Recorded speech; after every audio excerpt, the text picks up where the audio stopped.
कर्पूरगौरं करुणावतारं संसारसारं भुजगेन्द्रहारं सदा वसन्तं हृदयारविन्दे भवं भवानी सहितं नमामि। बोलिए शंकर भगवान की जय, शिव महापुराण की जय। देखिए साथियों, आज के वीडियो के अंतर्गत मैं आपको 10वां अध्याय के बारे में बतलाता हूँ। ये शिव महापुराण चल रही है।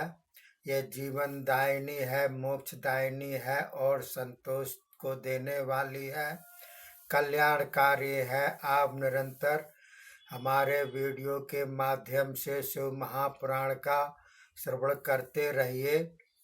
आज जो है 8वां 9वां दिन है। तो देखिए साथियों, 10वां अध्याय में क्या बदलाया गया है।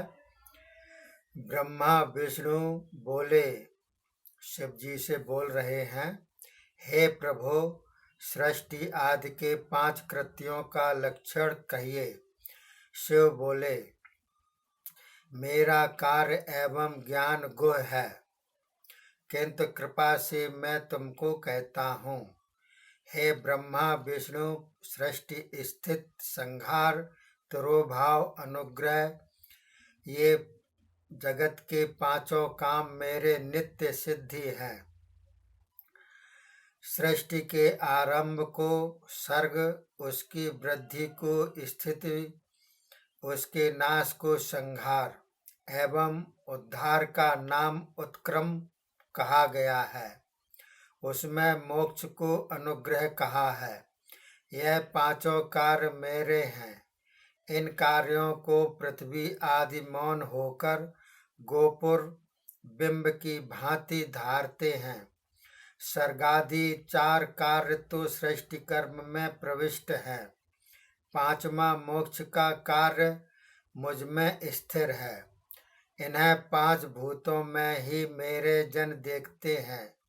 भूमि में सृष्टि, जल में स्थित, अग्नि में संहार, पवन में तिरोभाव, आकाश में अनुग्रह है। पृथ्वी सबको पैदा करती है, जल सबकी वृद्धि करता है, तेज यानी कि अग्नि सबका संहार करता है, वायु सबको लीन करता है, आकाश से सब में अनुग्रह होता है। यह 5 कृत्य मेरे हैं, इसलिए मेरे 5 मुख हैं।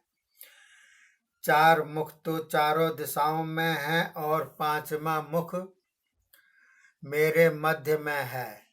हे पुत्रों, इनमें 2 कार्य आपने तप द्वारा प्राप्त किए हैं, सृष्टि उत्पत्ति तथा पालन। ये 2 काम मैंने प्रसन्न होकर तुम्हें दिए हैं। वैसे ही अन्य 2 काम रुद्र तथा महेश को मैंने दिए हैं। शेष अनुग्रह कार्य कोई पाने को समर्थ नहीं। प्रथम दिए हुए उन दोनों कार्यों को काल बल से तुम दोनों ने तो भुला दिया, किंतु रुद्र महेश ने अपने 2 कर्म नहीं भुलाए।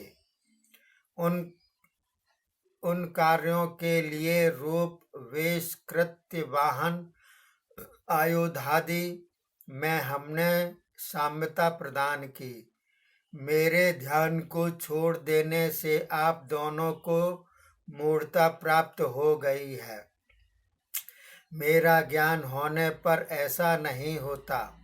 ज्ञान एवं रूप महेश समान हो जाता है। अतः मेरे ज्ञान का सिद्धि के लिए अब से ओंकार मंत्र का जपन करो। यह मेरा ही महामंत्र है। इससे अभिमान नष्ट हो जाता है। शिव अपने महामंत्र का उपदेश करते हुए कहते हैं कि यह ओंकार महामंगलमय है। यह मेरे मुख से उत्पन्न हुआ है। मेरा ज्ञान बोधक है। यह वाचन है एवं मैं वाच्य हूँ। यह मंत्र मेरी आत्मा है। इसके स्मरण से मेरा स्मरण होता है। प्रथम उत्तर मुख से अकार, पश्चिम मुख से उकार, दक्षिण मुख से मकार, पूर्व मुख से बिंदु, मध्य मुख से नाद। इस प्रकार पांचों मुख से 5 प्रकार का उत्पन्न हुआ। फिर एक रूप होकर ओम, यह एक ही अक्षर हुआ। यह नाम रूपात्मक वेद स्वरूप स्त्री पुरुष के भेद से व्याप्त शिव शक्ति का बोधक यह मंत्र है। इसी से सारे जगत का बोधक पंचाक्षर उत्पन्न हुआ। अकार से नकार, उकार से मकार, मकार से शी, बिंदु से वा, नाद से या प्रकट हुआ।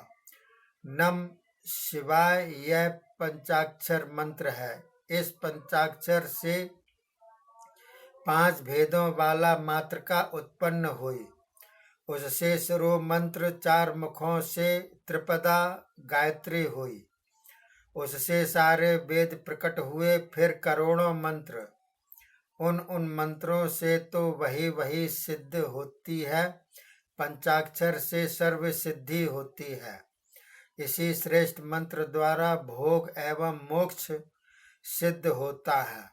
कला के साथ सारे राज मंत्र से सारे मंत्र साक्षात भोग देने वाले हैं। नंदकेश्वर बोले, तब गुरुदेव शिवजी ने उन दोनों के सिर पर वस्त्र रखा, फिर अपना हस्त कमल रखा। श्री पार्वती जी के साथ उत्तर की ओर मुख करके उन दोनों को परम मंत्र का उपदेश दिया। यंत्र तंत्र की उक्ति के साथ 3 बार उस मंत्र का उच्चारण कराकर मंत्र दे दिया। उन शिष्यों ने गुरु दक्षिणा में आत्मा समर्पण की। तब हाथ जोड़कर जगत गुरु को इस प्रकार कहने लगे। ब्रह्मा विष्णु बोले, हे निष्कल रूप, निष्कल तेज, सबके नाथ, सबकी आत्मा, आपको नमस्कार है। ओंकार वाच्य, ओंकारमय, लिंगीय स्वरूप, सृष्टि के आदिकर्ता, पंचमुख, आपको नमस्कार है। आप 5 ब्रह्म स्वरूप, 5 कार्य वाले आत्मा, ब्रह्म एवं अनंत शक्ति, आपको नमस्कार है। सकल एवं अकल रूप शिव शंभु गुरुदेव, आपको नमस्कार है। इस प्रकार पद्धों द्वारा गुरु की स्तुति करके विष्णु ब्रह्मा प्रणाम करने लगे। ईश्वर बोले, पुत्रों, सारा पंचतत्व तुमको कह दिया एवं दिखा भी दिया। इस मेरे स्वरूप परम मंत्र को सदा जपते रहो। इससे ज्ञान की स्थिरता, निरंतर भाग्यशीलता प्राप्त होती है। आद्रा नक्षत्र एवं चतुर्दशी को जपने से अक्षय पुण्य होता है। आद्रा के सूर्य में यह जपन करोड़ गुना होता है। मृगशिरा का अंतिम भाग एवं पुनर्वसु का आदि भाग, यह पूजा होम तर्पण आदि करने में सदा आद्रा के समान है। प्रातः काल का दर्शन, प्रातः काल की संधि में दर्शन महाफलदायक है।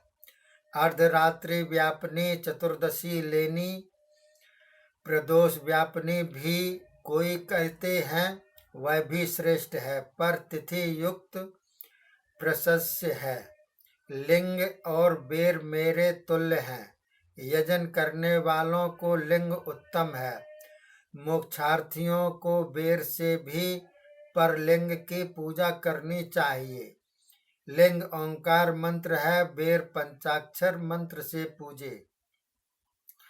लिंग को श्रेष्ठ द्रव्यों से पूजे, फिर दूसरे लिंग की प्रतिष्ठा करके षोडशोपचार पूजन करे, तब तो मेरा पद उसे सुलभ है।